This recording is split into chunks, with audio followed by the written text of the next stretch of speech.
One of the other questions that I wanted to ask you about is around category creation. And there's a quote in the book that I love, which is, what readers, listeners, viewers, and potential customers want isn't you, it's your category, which I think one for a lot of people is probably intuitive, but also shocking. And we'll talk in a second about how nobody really cares about your personal story.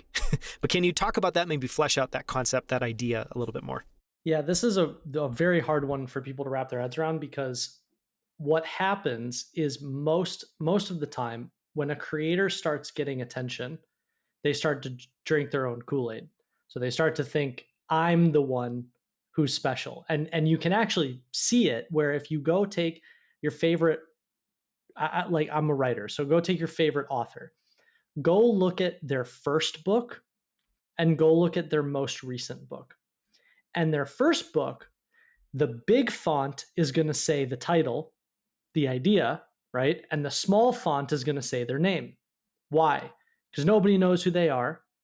And they're like, the only reason you're going to pick up this book is because you're interested in the idea, versus it's not like I'm some big fancy celebrity, right? You're not buying the book for me, you're buying the book for the idea.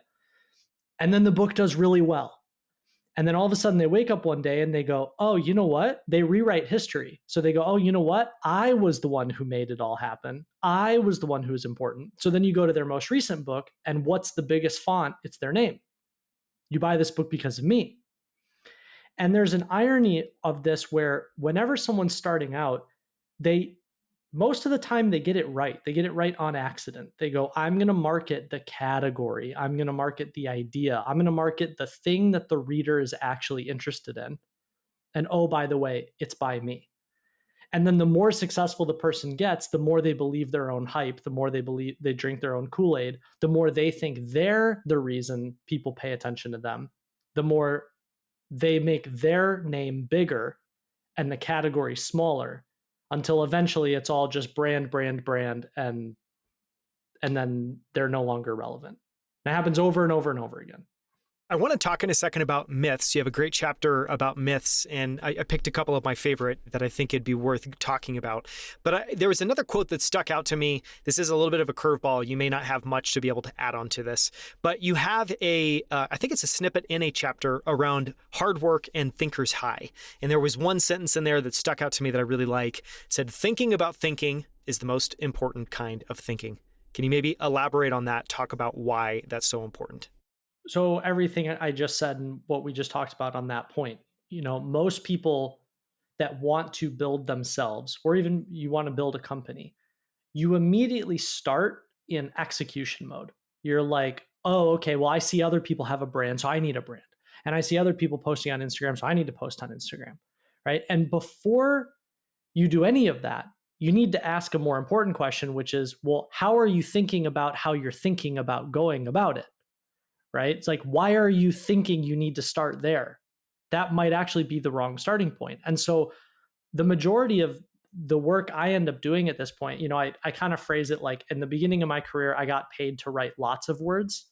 Now I get paid to write 2 words, because the 1 or 2 or 3 words that define your category literally is the difference between getting on a plane and landing in New York or landing in Miami, right? Because those 2 or 3 words shape which direction people are thinking. So before you start executing, you need to think about how you're thinking about it.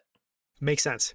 That makes sense. I mean, to maybe do a little bit of a weird corollary in productivity, and also I think for a lot of founders, they'd have the same feeling that, to your point, a lot of people just jump into execution. They don't spend much time in planning. So maybe just a simpler way to say it, or a more direct way of saying it, is make sure that you spend time intentionally planning before you move ahead into execution. Yes, and being comfortable with doing it iteratively. Like, you can start, but then like every step you should question, like, am I now thinking about it the right way? Like, anyone's built a company, right? Like, the moment you reach your next milestone, it's like what got you here won't get you there. So you need to rethink, well, how am I thinking about this whole thing? Yeah, it's a never-ending game, and it never stops, and it is extremely, extremely, extremely iterative. I want to talk about some of those myths. One of the first ones that I really liked, we don't have to spend a bunch of time on, but I think we should talk about it for at least a little bit, is this idea and it's a myth, that the most valuable form of marketing is your personal story. And I know, obviously, kind of to your point about people jumping into execution, not spending time in planning, and just trying to replicate what they see other people doing, there is, I don't know, people respond to or think like, what's unique about me? Well, it's in my story, so I need to tell my story. It's probably not the right place to start. Talk about why that is a myth. Yeah, this is an extremely nuanced point.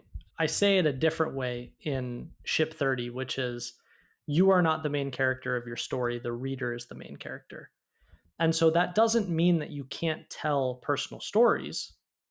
It just means you have to understand why you're telling the personal story you are as it relates to the wants, needs, hopes, dreams, and ambitions of the reader.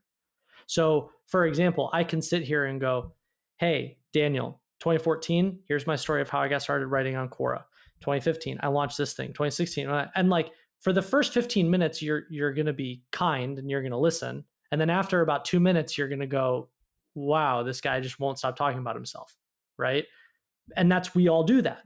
But if I say, hey, Daniel, I started writing on Quora in 2014, launched my first product 2015. And I remember you were telling me, as a hypothetical example, you were telling me, oh, hey, I'm trying to figure out how to start writing on the internet. Well, here are some of the things I wish I would have known earlier, right? I'm telling my story as context for the thing that I'm going to explain to you or to the reader. And so this idea of like, just share your journey. No one cares about your journey. They only care if your journey represents or exemplifies some sort of lesson or takeaway that is interesting to them. And you have to understand there's a difference between the two. Makes sense. It's well said.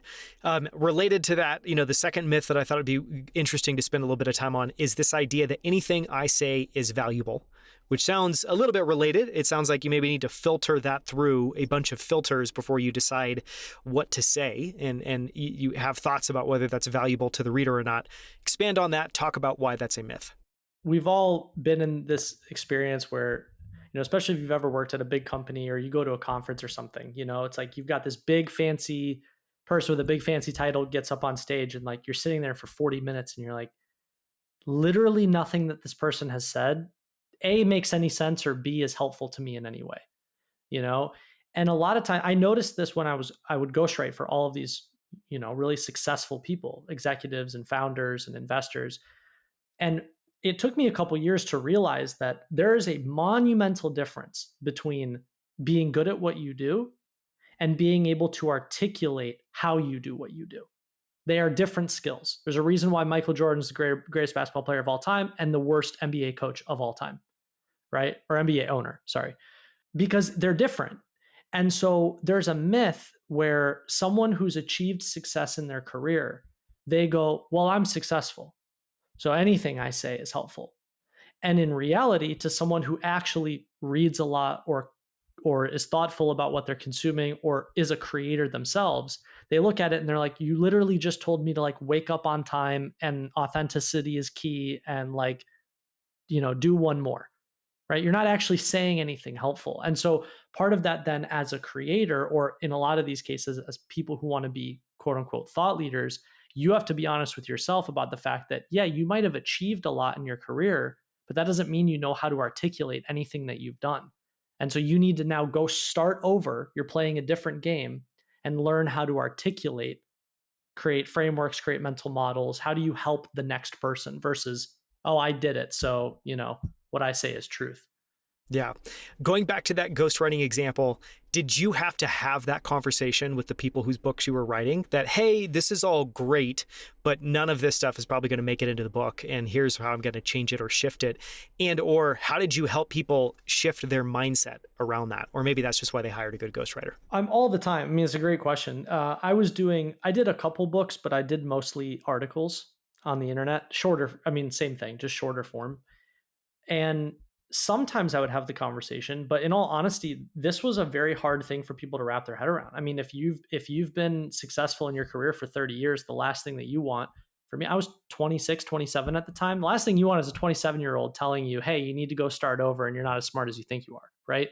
So instead of saying it bluntly, I would have to just keep asking questions or keep trying to push the thinking. And what would happen is the calls that we would have would end up becoming like training sessions, where it was the first time in their life where they had ever asked themselves, how do I think about problem solving?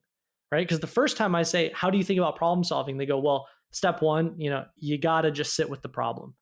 And step two, you got to talk to the people around you. And step three, you got to foster good communication. Like, cool. None of those things are new. Right. So now I got to ask again, how do you think about problem solving? And it's not until you ask 7 or 8 or 9 or 10 times that the person starts to give you things that are original, that are unique to them. And then I go, okay, now we're on to something. But yeah, I mean, it is a different skill. Being a thought leader is not about getting a blue check mark or standing on a stage or saying Forbes thinks you're smart. Being a thought leader literally is practicing the skill of how do I articulate where the world is going in a way that no one else is able to articulate.